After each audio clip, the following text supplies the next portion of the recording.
കരിയറിൽ ഏറ്റവും ബുദ്ധിമുട്ടേറിയ ഷൂട്ടിംഗ് അനുഭവത്തെക്കുറിച്ച് സംസാരിക്കുകയാണ് ജഗദീഷ്. ധീരന്റെ പ്രമോഷന്റെ ഭാഗമായി ബന്ധപ്പെട്ട് സൈന സൗത്ത് പ്ലസിനോട് സംസാരിക്കുകയായിരുന്നു അദ്ദേഹം. ഒരുപാട് സിനിമകൾ ചെയ്തത് കുറച്ചൊക്കെ ബുദ്ധിമുട്ട് സഹിച്ചിട്ടാണ്. അതിൽ ഏറ്റവും കൂടുതൽ ബുദ്ധിമുട്ട് അനുഭവിച്ചത് നമ്പർ 20 മദ്രാസ് മെയിലായിരുന്നു. അതിൽ മേജർ പോർഷൻ ഷൂട്ട് ചെയ്തത് ട്രെയിനിന്റെ അകത്താണ്. ആ സിനിമയ്ക്ക് വേണ്ടി മാത്രം ഒരു ട്രെയിൻ ഷൂട്ടിനായി പെർമിഷൻ ചോദിച്ചെടുത്തു. രാത്രിയിൽ മാത്രമായിരുന്നു അതിലെ ഷൂട്ട്.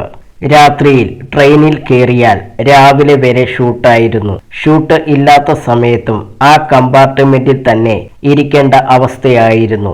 ഇന്നത്തതുപോലെ ഒരു കമ്പാർട്ട്മെന്റിൽ നിന്നും അടുത്ത കമ്പാർട്ട്മെന്റിലേക്ക് പോകാനൊന്നും അന്ന് പറ്റില്ല. അതിന്റെ ഉള്ളിൽ തന്നെ മര്യാദയ്ക്ക് റെസ്റ്റ് എടുക്കാൻ പറ്റാത്ത അവസ്ഥയിലാണ് ആ സിനിമ തീർത്തത്.